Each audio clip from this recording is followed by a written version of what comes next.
Okay, I know you guys have seen this craziness about Google coming out and saying that quantum computing is coming much faster than we thought, actually 20 times faster than we thought, in that if the current blockchains that we know of today, the current actual cryptography models that are used to protect public information, like mine and yours, that this shit could be hacked in a matter of 10, 20 plus years, which sounds like a long time. But if you think about it, we're talking about systems.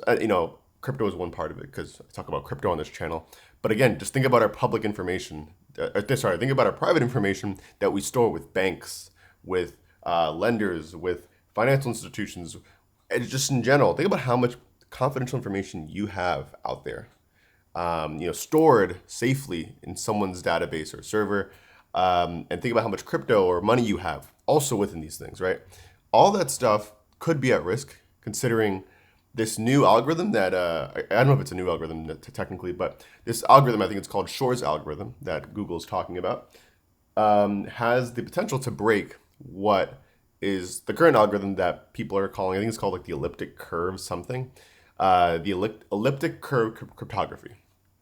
I'm no expert on any of this, to be clear, as you can see, but I just did some reading on what Google's research article they just put out, and it's a little scary at first. I think if you actually read through the entire thing, it honestly it's like 50 something pages, so you might have to TLDR it with a little bit of a chat GPT or something.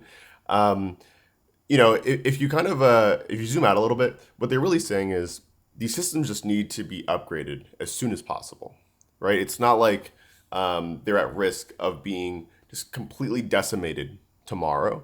Thank God. Even though that's what if you look at the news and stuff like that, that's what people may be talking about, or that's what people may seem to be conveying. In all reality, a lot of these different ecosystems have already started their work in future-proofing themselves, or essentially post-quantum resistance, I think is what a lot of them are calling it. We've talked about how Ethereum is kind of approaching this with crops. I haven't made a full video on that yet. Maybe I should, especially since after this, it seems like that may be something worth maybe talking more about. But it's funny because even more than the crypto at this point, like I was reading it and I'm like, dude, this is like what about just everyone's information? Again, it seems like there is enough time to do all these different upgrades and different kind of uh, you know changes to the current cryptography that all these public systems use to fix it. But it's crazy, man. I was reading one where again, as it relates to crypto, it's the kind of thing where like they would be able to decrypt, um, they would be able to steal funds from you while you're sending it to someone else in flight. Because back in the day, if you remember, um, when people would talk about quantum computing and stuff like that, it'd be like, yeah, they could do it. Maybe it'll take a couple of hours, but they can still steal funds from your public key or something like that. These guys are talking about in 9 minutes.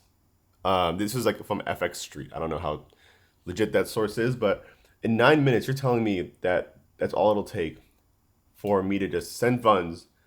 A quantum computer sees it somehow and is able to just start decrypting it and take it away. That's crazy, you know. So again, 20 years down the line, I'll be like what 50 by then. That's crazy. That's actually insane. But just to think that like we're coming to the point where this feels like it's a much more of a bigger issue is very interesting. I'll be honest though, I don't know if you've been in crypto for a while, quantum computing has always been like this existential threat. 20 years away still feels like it's very, very far.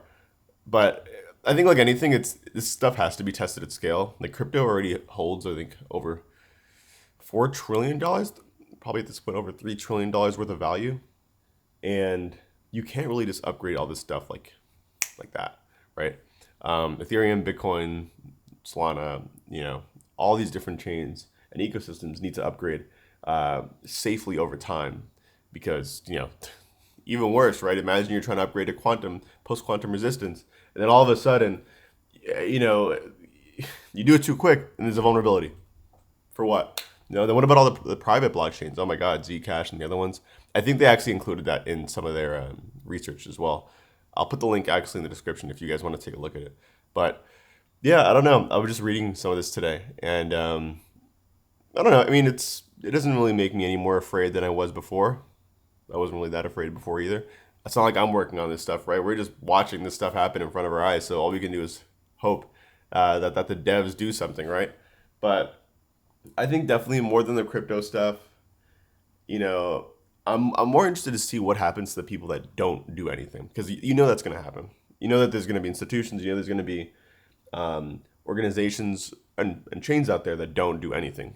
And that is where I think the scary part's going to be, right? Because I mean, it always happens, right? I mean, even like for any software, for any technology, there's always like a very small percentage of people that just never upgrade, that never change anything, that for whatever reason they just leave their system the way it is, and bad things happen, So I think maybe what'll come out of the post quantum era will be just technologies that lag behind, unfortunately, are taken advantage of, but I guess us as consumers, it's important we keep our information safe. We only store them in places that maybe even have some sort of roadmap for post quantum resistance.